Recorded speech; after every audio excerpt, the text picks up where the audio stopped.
Hi guys, thanks for tuning in to another episode of Nuggets News. I'm going to try and keep this one a bit shorter as I've been pretty under the weather. You might notice I'm pretty rugged up, but it has been another huge news week with Litecoin again leading the way as it approaches its halvening.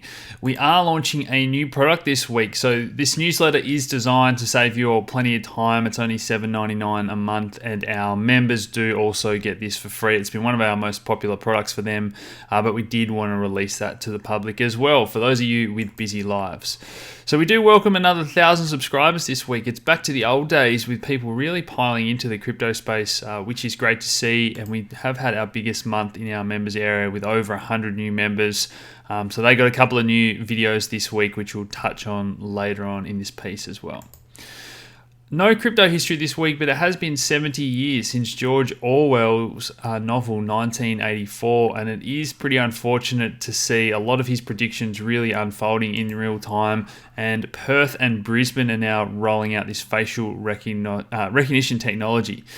Now, they're claiming that this is to help find lost children in malls and stuff like that, but we all know how people in power tend to abuse that, and that data will be used. We're already seeing data tracking in malls in Victoria, where you'll get home, they'll know that you've been shopping for shoes, for example, and then you'll have shoes appearing in your Google ads and Facebook feed and that sort of thing. So it's definitely being used to turn you into a customer at any turn.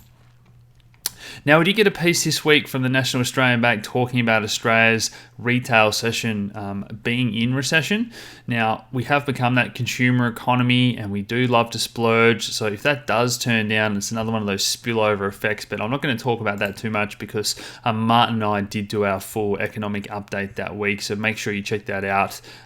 If you think that housing's bottomed, we've got another take for you there as well. Over to Hong Kong here, where these clashes and protests really exploded. Over 1 million people on the streets. And this is what I've been talking about with the yellow vests for a number of months, that this is going to spill over into other countries. We've got geopolitical tensions everywhere, and this was to do with the extradition laws where China had the power just to pull people off the streets.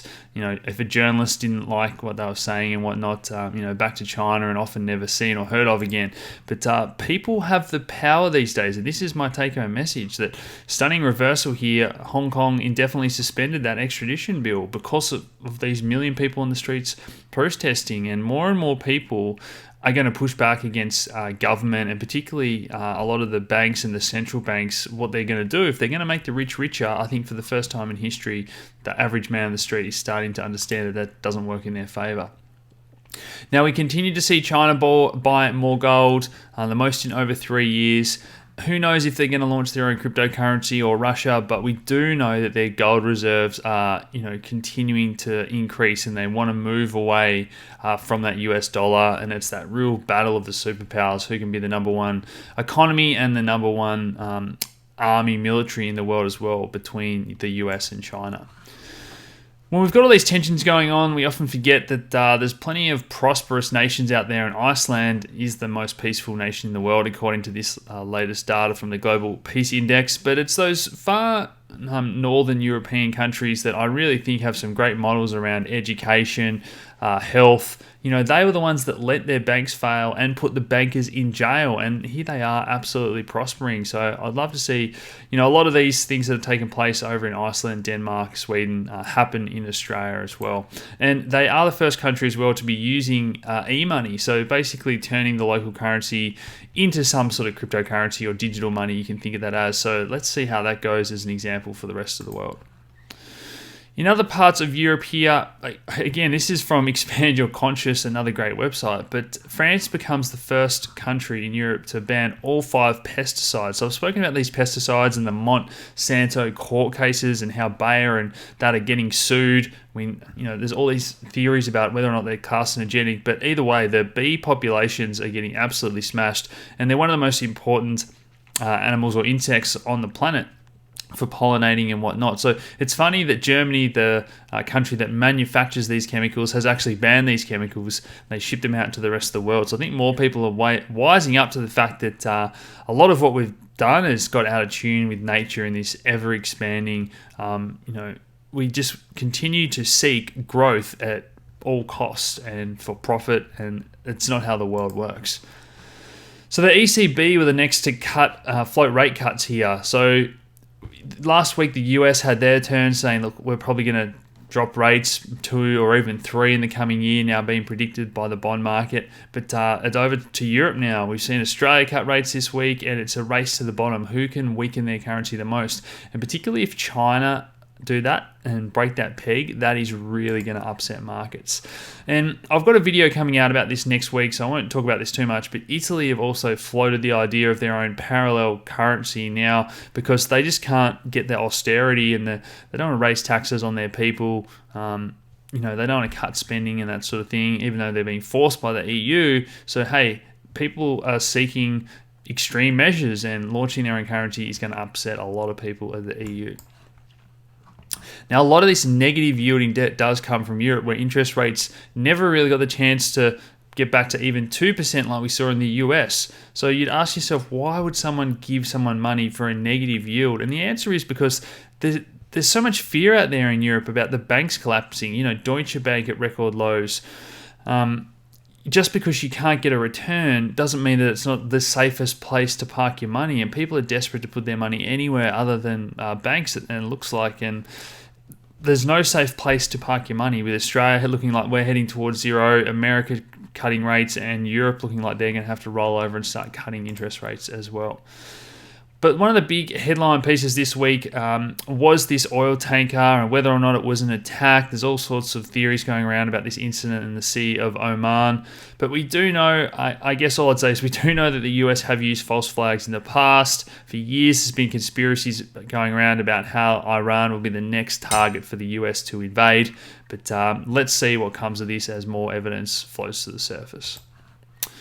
In terms of the take-home message here, this chart tells 1,000 words. Year-on-year global trade absolutely plunging here, particularly exports to Europe, really in the depths of the recession as well. And central banks are going to have to act to rescue that with everyone in too much debt. Into the crypto news now, and it is coming up to tax time in Australia. We did put out our interview this week. Don't forget to get your tax in order, and you can deduct a lot of your expenses. So, for example, a membership to our premium service is something that is tax deductible as well. A lot of your other expenses for a lot of you out there. So double check that with your tax accountants. We recommend these guys, and we do have a discount for you in the description below.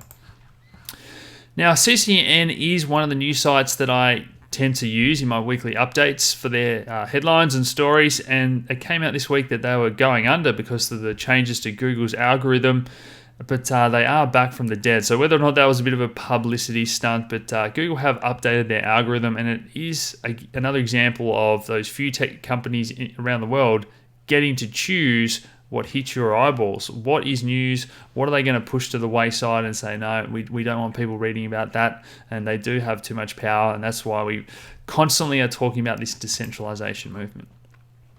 Now, good news for you Zilliqa fans out there, another high throughput blockchain with the addition of smart contracts this week, but this is just another one in the long chain that's now required to get partnerships to succeed. We know that Ethereum is the leader. We then have EOS, Cardano, Neo. God, the list is so long, guys, but it's all about whether or not people and real businesses are going to actually use your blockchain and your token. Now, speaking of who's actually using these blockchains, a new study found that 75% of EOS transactions and Tron as well are made by bots. And this is one of the things that's been suspected for a long time with these no-fee blockchains. So when you have something that doesn't cost anything to make a transaction, obviously we can set up little bots to make it look like there's more activity on that network. And I think with these sort of headlines, I always just ask myself, do I know anyone that's actually using an EOS dApp or a Tron dApp? And the answer is often no. So yes, there's some great ones out there that are starting to be used, but when I hear these metrics about how they're the most used blockchains out there and they're dwarfing Ethereum, every second person I know has used an Ethereum DEX or some sort of dApp compared to some of these other early stage blockchains. Now, one of the best projects out there, in my eyes, is 0x, that protocol for building decentralized exchanges and whatnot on top of, and their partnership with Starkware Labs. Fantastic innovation here, using ZK Snarks to push Ethereum's transactions up to 550, so a huge increase from 15, and also 200 times cheaper. So They've launched the first trial of this, but if this gets into the public chain and is fully implemented, unbelievable throughput for Ethereum that's really going to blow the competition out of the water. We also have a privacy layer coming to Ethereum. So I've been really bullish on Enigma. They also released their test net for developers this week. And I think when this mainnet goes public, secret contracts and privacy on Ethereum, this is really going to be one of the hottest projects out there in the coming weeks. So the talk of the town has been this Facebook coin and partnership from Visa, MasterCard, PayPal. This was one of the things that we speculated on with our talk with Philip Shelper about these rewards programs and how Facebook has billions of users and they're actually challenging these sort of payment processes more so than challenging Bitcoin. And I really agree with that. $10 million each investment from these big guys.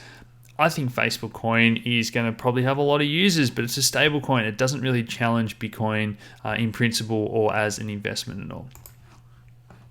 In terms of the other big boys getting on board this blockchain movement, this week we also saw Microsoft add blockchain tools to its Power platform. We've seen Google Cloud integrate with Chainlink Oracle, so that's fantastic. Chainlink's been a project that I know a lot of you are big fans of. I've done a video about oracles and why they're so important to this space as well. Over to the IEO space now. So Ampleforth, I just had a gut feeling that this was going to raise a lot of money, and it raised $5 million in 11 seconds. So that shows me that we really just completely have speculation driving these markets still.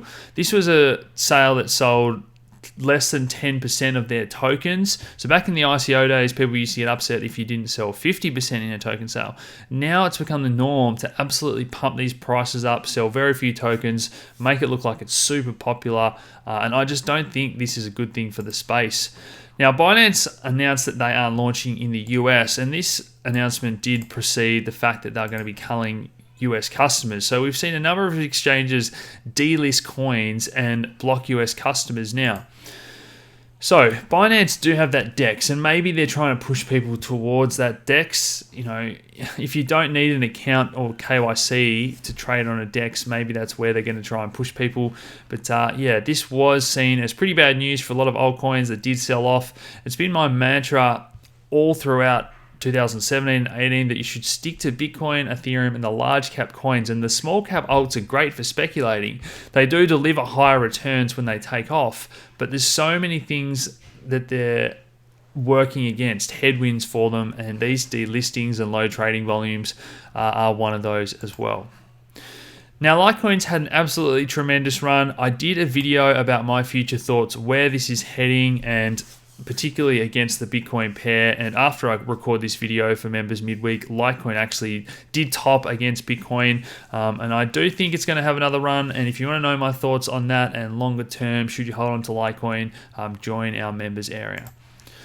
We did get some more news about watchtowers this week. So the Lightning Network does have a couple of issues and bugs we still need to iron out. And one of those is having to constantly be online and watch your channel that you have open with other people.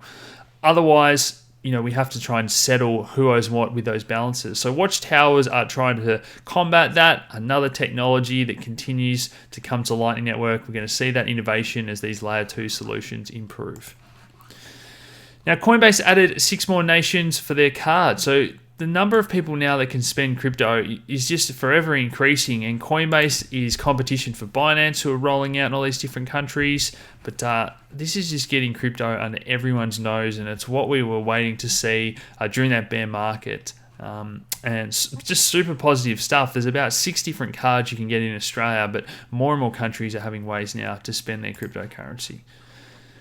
The final piece of big news we saw this week was Backed Futures set to launch on the 22nd of July. So they've had to kick the can back a few times now. This is one of the most anticipated launches in crypto history, and they did even make reference to the moon landing here in this piece.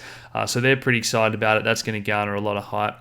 But just as a bit of a reality check, I am expecting some pretty tough news to come out of that G20 meeting this week around the Financial Action Task Force. I've got a video coming out about that again this week, but this is something that can cause a bit of fear headlines after we've had a lot of green weeks recently. Now, heading into the weekend, we had a lot of people talking about this head and shoulders pattern and how they were bearish and their lower targets. But I was pretty excited if we could get a good close on this Friday night trading session when US markets open. I actually expected to set the tone for a really positive weekend. And yes, altcoins are selling off because of that Binance news, but I was looking for Bitcoin to go a lot higher, as I posted in our group. For these reasons, Bitcoin is, for the first time on the world stage, an alternate asset class. This is why I talk about all these macro news at the start of every episode for years now, because this is the coming of age of Bitcoin. Hyperinflation, parallel currencies, dropping interest rates, geopolitical tensions, tariffs, currencies weakening, rate cuts and more QE in a number of countries. This is absolutely Bitcoin's time to shine, guys. So strap in, as I said on Friday night there. And sure enough, once Bitcoin did break out of this channel and above this level here, which was looking to form that right shoulder, it's been nothing but green.